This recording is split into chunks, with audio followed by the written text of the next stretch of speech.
हमने तो आरजेडी देखा, जदयू देखा, बीजेपी देखा, एक बार प्रशांत किशोर जी को देखा जाए। बिल्कुल गोपालगंज के हैं और प्रशांत किशोर के दीवाने हैं, तो कहीं ना कहीं ये वीडियो आपके लिए है, क्योंकि फिर से गोपालगंज वासियों के लिए प्रशांत किशोर खुशखबरी, स्वतंत्र भारत के स्वतंत्र नागरिक हम लोग हैं, फिर ऐसा बिहार वासियों के साथ ऐसा क्यों किया जाता है? थूक के चटवा रहे हैं, पैर पर गिरवा रहे हैं।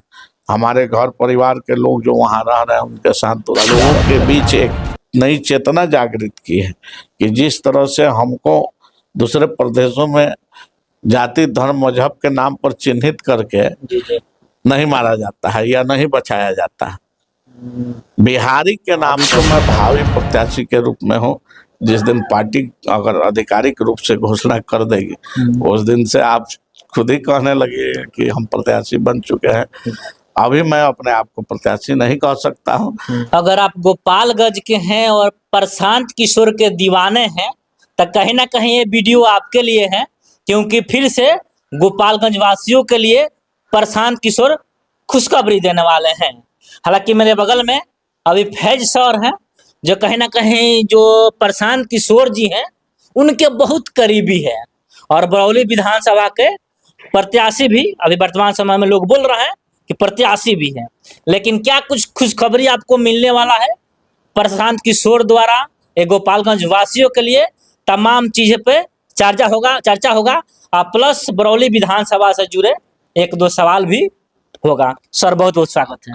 बहुत बहुत शुक्रिया आपका और आपके चैनल के सभी दर्शकों का मेरा प्रणाम।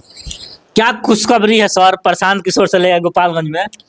खुशखबरी ये है कि आगामी 13 अगस्त को जी दिन के 11 बजे जी बरौली प्रेम नगर आश्रम पर नेशनल कॉलेज के समीप जी जन स्वराज के सूत्रधार आदरणीय प्रशांत किशोर जी का शुभ आगमन होने जा रहा है। जी ये जितने भी जन स्वराज के चहेते हैं, जी प्रशांत किशोर जी को चाहने वाले हैं, जी जो बिहार में प्रशांत जी को एक उम्मीद की नज़र से देख रहे हैं, बिहार में बदलाव की नज़र से देख रहे हैं, उनके लिए जो है मैं आपके चैनल के माध्यम से निवेदन करता हूं कि ज़्यादा से ज़्यादा संख्या में आके इस बिहार बदलाव सभा में प्रशांत जी का समर्थन दें।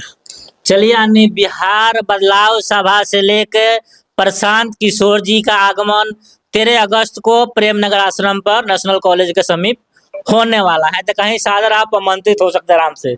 बिल्कुल बिल्कुल, सबका स्वागत है।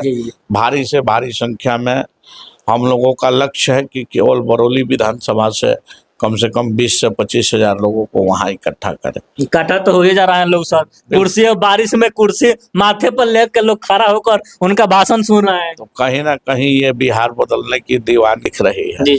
इससे पता चलता है कि इस बार युवाओं ने, बिहार के बुजुर्गों ने, बिहार की महिलाओं ने बिहार के बदलाव के लिए, अपने बच्चों के भविष्य के लिए ये तय कर लिया है कि इस बार जनता का सुंदर राज स्थापित करना है, यानी बिहार में जन स्वराज की सरकार बनाना है। लोग ये भी कह रहे हैं सर कि हमने तो आरजेडी देखा, जदयू देखा, बीजेपी देखा, एक बार प्रशांत किशोर जी को देखा जाए। बिल्कुल आप सही कह रहे हैं। बिहार की जनता ने उस राजद के 15 वर्षों का काल देखा जी, और 20 वर्षों तक एनडीए की जो सरकार है, नीतीश कुमार जो सीएम बने हुए, इस 35 वर्षों में बिहार की जनता का कायाकल्प नहीं हो पाया।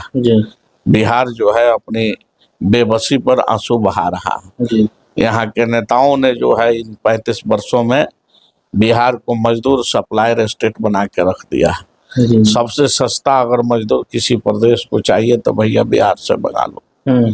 और आज 10 से 12-15 हजार रुपया कमाने के लिए हमारे बच्चे अपने बूढ़े माँ बाप को छोड़ के, अपने बीवी बच्चों को छोड़ के, अपने घर द्वार को छोड़ के, अपनी एक नई दुनिया, अपनी एक दुनिया छोड़ के दूसरे प्रदेशों में जाते हैं। 10 से 12-15 हजार रुपया तो कमाते जरूर हैं, लेकिन इसके एवज में उनको मिलता क्या है? तो गाली सुनने को मिलता है कि बिहारी है। जलालत की जिंदगी जीनी पड़ती है। उन बच्चों को लात जूता खाना पड़ता है बिहारी के नाम पर। लोग दुत्कारता है, ललकारता है, दूसरे प्रदेशों के लोग कहता है कि तुम्हारे यहाँ के नेता तुमको रोजगार नहीं देते हैं कि तुम लोग यहाँ चले आते हो। सही बात।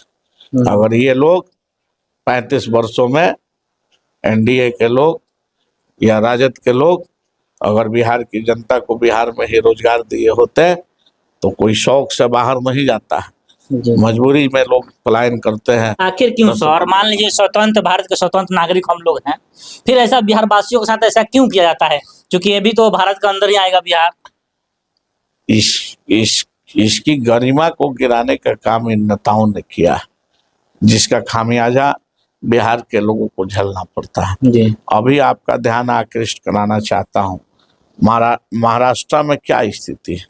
हिंदी भाषी के नाम पर, बिहारी के नाम पर लात जूता से मारा जा रहा है। मराठी लोग थूक के चटवा रहे हैं, पैर पर गिरवा रहे हैं। हमारे घर परिवार के लोग जो वहाँ रह रहे हैं उनके साथ दुराचार अत्याचार हो रहा है। यहाँ पर हम लोग चुनाव आता है तो कोई हिंदू बन जाता है, कोई मुसलमान बन जाता है, कोई बैकवर्ड बन जाता है, कोई फॉरवर्ड बन जाता है। यानी कि चुनाव के समय लोग जाति धर्म के नाम पर वोट करता है।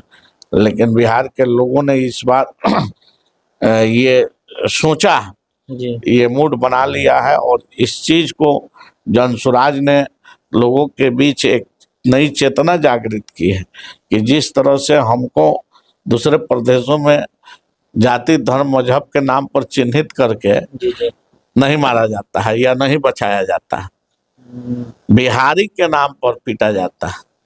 ये नहीं देखा जाता है कि आप हिंदू हैं तो आपको बचा लिया जाएगा। हम आपके चैनल के माध्यम से पूछना चाहते हैं, महाराष्ट्र में अभी किसकी सरकार? भाजपा की सरकार है। तो भैया भाजपा की सरकार है तो कम से कम हिंदू भाइयों को तो बकस देना चाहिए था। तो वहाँ कहाँ पूछा जा रहा है कि आप हिंदू हैं आपको नहीं मारा जाए, चल बिहारी, आप मुसलमान हैं, आप बैकवर्ड हैं, फॉरवर्ड।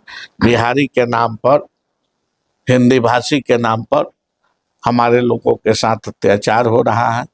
आपके चैनल के माध्यम से मैं कहना चाहता हूं कि जो भी भाजपा के आज के इस देश में प्राइम मिनिस्टर हैं या गृह मंत्री, चुनाव आया है, बार बार ये दोनों लोग वोट मांगने के लिए, चुनावी सभा करने के लिए बिहार के दौरे पर रह रहे हैं।